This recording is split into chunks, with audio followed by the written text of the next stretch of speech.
Assalamualaikum warahmatullahi wabarakatuh. Saya Sufani Rahmalina dengan NIM 2114010008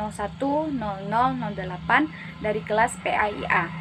Baiklah, di sini saya akan menjelaskan materi tentang hadis maudhu'. Pembahasan pertama yaitu mengenai pengertian hadis maudhu'.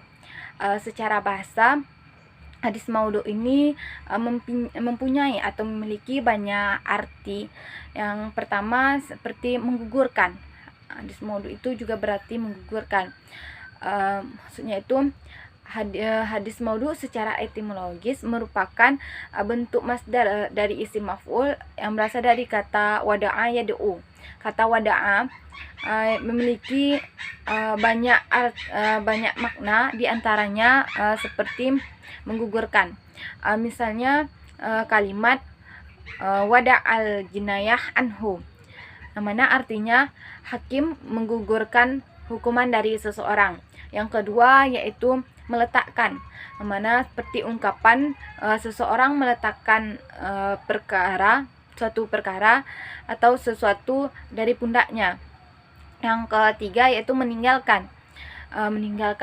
Seperti ungkapan unta yang ditinggalkan di tempat pengembalaannya.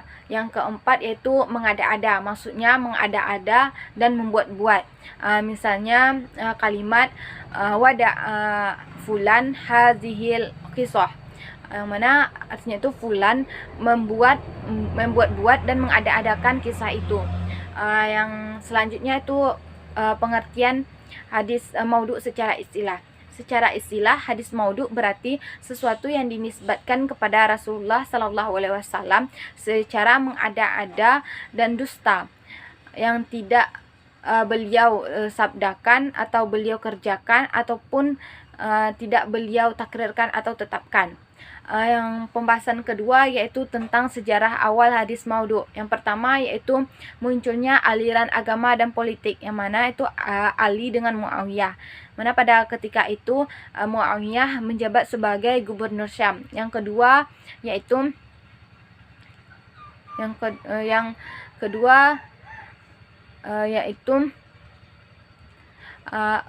butuh legitimasi, yang mana pada abad 1 dan 2 tidaklah puncaknya. Yang ketiga yaitu sahabat tidak terlibat, buktinya mereka tidak bertengkar. Yang keempat dimulai dengan munculnya orang-orang bodoh yang terlibat politik. Yang kelima yaitu dimulai dari masa tabi'in dan seterusnya. Pembahasan yang ketiga yaitu tentang sejarah pembahasan ketiga yaitu sebab pemalsuan hadis.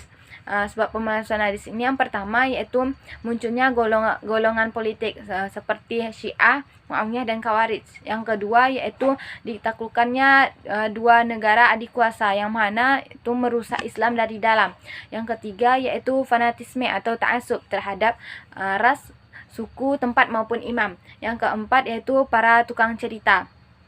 Yang kelima yaitu senang kebaikan tanpa pengetahuan agama yang cukup. Yang keenam yaitu perbedaan mazhab dan teologi.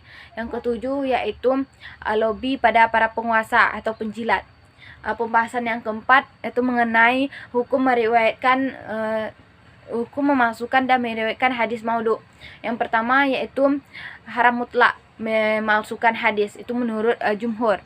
Yang kedua yaitu haram meriwayatkan tanpa menjelaskan kepalsuannya, itu juga menurut pendapat jumhur, bagian ulama. Yang pembahasan yang kelima yaitu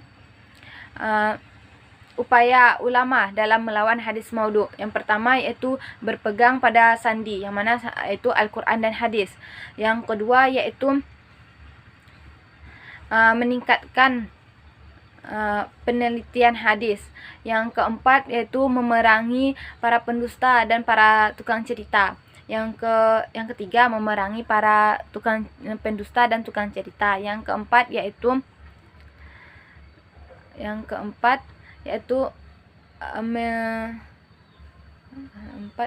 mengetahui menjelaskan hal ihwal para perawi hadis. Yang kelima yaitu meletakkan kaidah untuk mengetahui hadis maudhu'. pembahasan yang selanjutnya itu yang keenam, yaitu cara mengetahui hadis maudhu. Cara mengetahui hadis maudhu ini ada dua. Yang pertama yaitu dilihat tanda hadis maudhu pada sanad.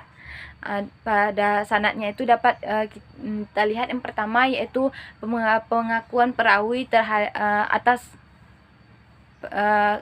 pengakuan perawi atas kedustaannya. Yang kedua yaitu adanya indikasi yang hampir sama dengan pengakuannya. Yang ketiga yaitu diriwayatkan oleh perawi hadis dikenal pendusta, meriwayatkan hadis seorang diri tanpa didukung oleh perawi hadis lain yang thiqah. Yang kedua yaitu cara mengetahui hadis maudhu. Yang kedua yang itu dilihat dari tanda hadis maudhu pada matanya. Pada matanya dapat kita lihat yang pertama yaitu redaksi yang janggal. Redaksi yang janggal yang dirasakan oleh pakar bahasa yang tidak mencerminkan sabda Nabi. Yang kedua yaitu bertentangan dengan akal sehat atau ilmu pengetahuan. Yang ketiga yaitu bertentangan dengan teks Al-Quran, sunnah maupun ijma'. Yang keempat itu bertentangan dengan sejarah pada masa Nabi ataupun secara umum. Yang kelima yaitu hanya diriwayatkan seorang saja, padahal seharusnya diriwayatkan oleh orang banyak. Yang keenam yaitu mendakwakan kesepakatan sahabat untuk menyembunyikan sesuatu dan tidak menyebarkannya. Yang ketujuh yaitu sejalan dengan aliran perawinya atau aliran ekstrim. Mungkin sekian penjelasan yang dapat saya sampaikan. Lebih dan kurangnya saya mohon maaf. Wassalamualaikum warahmatullahi wabarakatuh.